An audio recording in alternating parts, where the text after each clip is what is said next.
नमस्कार। आज का पाठ है विद्यापति का जीवन परिचय। मैं अजय कुमार आपके समक्ष संक्षेप में विद्यापति का जीवन परिचय प्रस्तुत कर रहा हूँ। विद्यापति का जन्म मधुबनी बिहार के बिस्पी गांव में सन 1380 ईस्वी में हुआ था।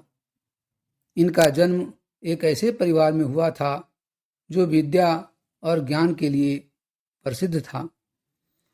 उनके जन्म काल के संबंध में प्रामाणिक सूचना उपलब्ध नहीं है। उनके रचना काल और आश्रयदाता के राज्यकाल के अनुसंधान के आधार पर उनके जन्म और मृत्यु वर्ष का अनुमान किया गया है।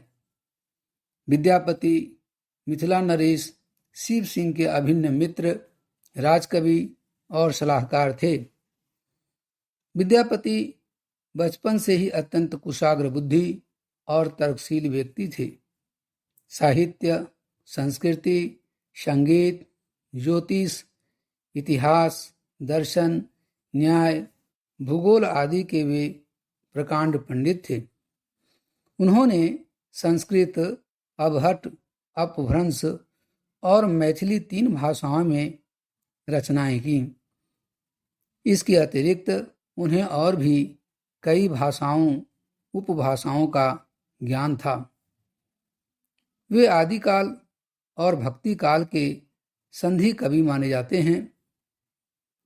उनकी कीर्तिलता और कीर्ति पताका जैसी रचनाओं पर दरबारी संस्कृति और अपभ्रंश काव्य परंपरा का प्रभाव है, तो उनकी पदावली के गीतों में भक्ति और श्रृंगार की गूंज है।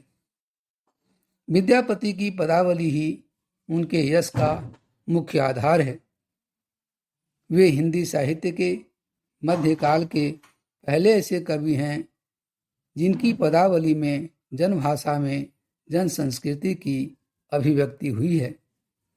मिथिला क्षेत्र के लोक व्यवहार में और सांस्कृतिक अनुष्ठानों में उनके पद इतने रच बस गए हैं कि पदों की पंक्तियां अब वहां के मुहावरे बन गई हैं। पद लालित्य, मानवीय प्रेम और व्यवहारिक जीवन के विविध रंग इन पदों को मनोरम और आकर्षक बनाते हैं।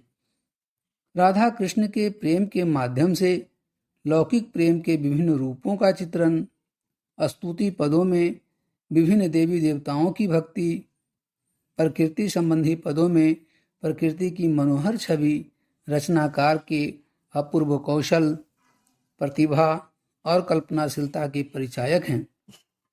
उनके पदों में प्रेम और सौंदर्य की अनुभूति की जैसी निश्चल और प्रगाढ़ अभिव्यक्ति हुई है, वह अन्यत्र दुर्लभ है।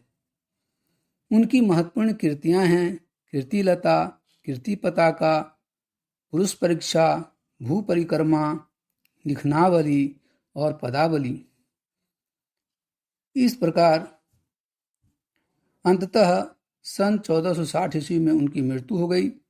इस प्रकार यहाँ संक्षेप में इनका जीवन परिचय समाप्त होता है। आशा करता हूँ कि यह वीडियो आपको पसंद आया होगा। इस वीडियो को अधिक से अधिक शेयर करें, लाइक करें और सब्सक्राइब जरूर करें। धन्यवाद।